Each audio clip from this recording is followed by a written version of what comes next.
Asal-muasal berdirinya dan silsilah keilmuan ASNA 99 Indonesia. Asosiasi Spiritual Nahdlatul Asmaul Husna. Di Caruban, di Dusun Kedung Dawung, Desa Wonorejo, Kabupaten Madiun. Moh. Punjul Hidayat, atau Pak Dayat. Di awal tahun 1992 ketika itu, Kedung Dawung hanyalah sebuah desa terpelosok, yang dinilai masyarakatnya sebagai orang yang sangat jauh dari sentuhan Islam. Semua masih sangat polos dengan kehidupan sederhana dengan mengedepankan penguasa atau pemangku desa sebagai segalanya. Namun sudah ada masjid, yaitu Masjid Sabilil Muttaqin Tengahan, masjid itu yang tertua. Karena sejak dulu sebenarnya sudah ada para pejuang agama di masa sebelum tahun 92. Yang silih berganti. Di antaranya, 1. Ustadz Ahmad. 2. Pak Karni. 3. Pak Khozin. 4. Kiai Mansyuri. 5. Kiai Thohir Santan. Tapi semuanya berjalan tidak lebih dari 2-3 tahun. Semua dikarenakan desakan, bulian dan ketidaksetujuan warga saat itu. Apapun yang bersifat keagamaan, dijegal dengan berbagai tantangan dan cacian. Itulah yang membuat mereka para pejuang Islam di tahun 70-80-an tersingkir satu demi satu. Hingga yang tersisa adalah 7 orang pemuda di tahun 92, sebagai pengisi Masjid Tengahan, di antaranya. 1. Kang Santoso. 2. Nyamantur. 3. Nyaman Nyambik. 4. Panimun Belung. 5. Lasimin. 6. Mono. 7. Priyadi. Karena memang tidak ada jamaah lain. Pada suatu ketika di sebuah malam menjelang Ramadan, mereka berkumpul di Masjid Tengah, sambil merenung menanyakan nasib desa Kedung Dawung yang begitu kelam soal Islam di kala itu. Seiring hembusan angin disertai suara gerimis kecil, masjid yang hampir rubuh. Tiba-tiba, muncullah seorang kakek tua berjubah putih, dengan sorban putih, menghampiri 7 pemuda yang mencari solusi untuk desa itu.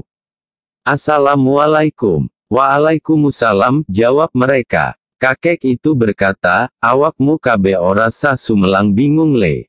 Mari iki bakal enek bocah nom soko etan, sak plantaranmu sing bakalan ewang-ewang awakmu kabeh nang kene, gae benakne opo wae sing bo sambatne mau. Gae jejer Islam nang kene. Tomponen opo wae sing digowo bocah iki mau, lakonono. Assalamualaikum. Dengan sedikit merasa tidak sadar dan aneh mereka pun menjawab, waalaikumsalam. Hanya berlangsung sekian menit, baru para pemuda ini sadar, kok ada orang tua dengan pakaian tidak lazimnya warga dan mendatangi mereka. Singkat cerita, ternyata benar adanya seorang pemuda berasal dari Banyuwangi, datang ke Kedung Dawung untuk melamar seorang gadis anak Pak Panio, yang merupakan senior warga. Ketika pemuda ini mengaji di Masjid Tengahan, sontak para pemuda Masjid Tengah ini terkejut dengan lantunan suara ngaji merdu yang tidak pernah mereka dengar ini. Setelah usai pemuda Banyuwangi ini ngaji, salah seorang dari 7 pemuda ini memberanikan diri bertanya, "Sampeyan piantun pundi mas? Paring asmo sinten?" Pemuda itu menjawab, "Kulo Punjul Hidayat, saking Banyuwangi." Pemuda masjid bertanya lagi, "Lah dateng meriki bade wonten urusan nopo mas?" Dia menjawab, "Kulo bade ngelamar anak Pak Panio, insya Allah, bade nikah kali Mbak Waini." Terkejut dan teringat para pemuda masjid, pada apa yang dialami sekian waktu lalu ketika bertemu kakek berjubah kala itu. Mereka pun mengira, bahwa kira-kira pemuda Banyuwangi ini yang dimaksudkan kakek tua itu.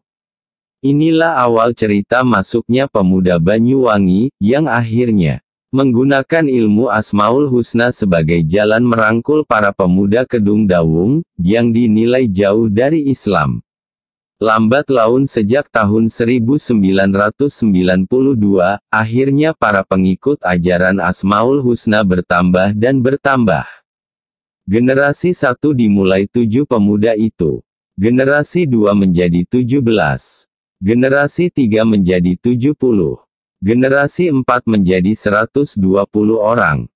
Karena mayoritas para pemuda mengikuti pencak silat, maka Asmaul Husna sebagai ilmu tameng dan perlindungan diri, dari dalam atau tenaga dalam. Ini merupakan jalan yang dipakai Mas Dayat dalam menarik para pemuda untuk makin intens dalam Islam dan pemakmuran masjid. Hingga masjid di Kedung Dawung sekarang bisa terbangun 5 tempat. Dan akhirnya sampai sekarang Asna 99 Indonesia, mulai berkembang dikit demi sedikit sampai sekarang. Simak video selanjutnya part 2. Jangan lupa, like and subscribe, channel Ilmu Sejarah. Semoga bermanfaat.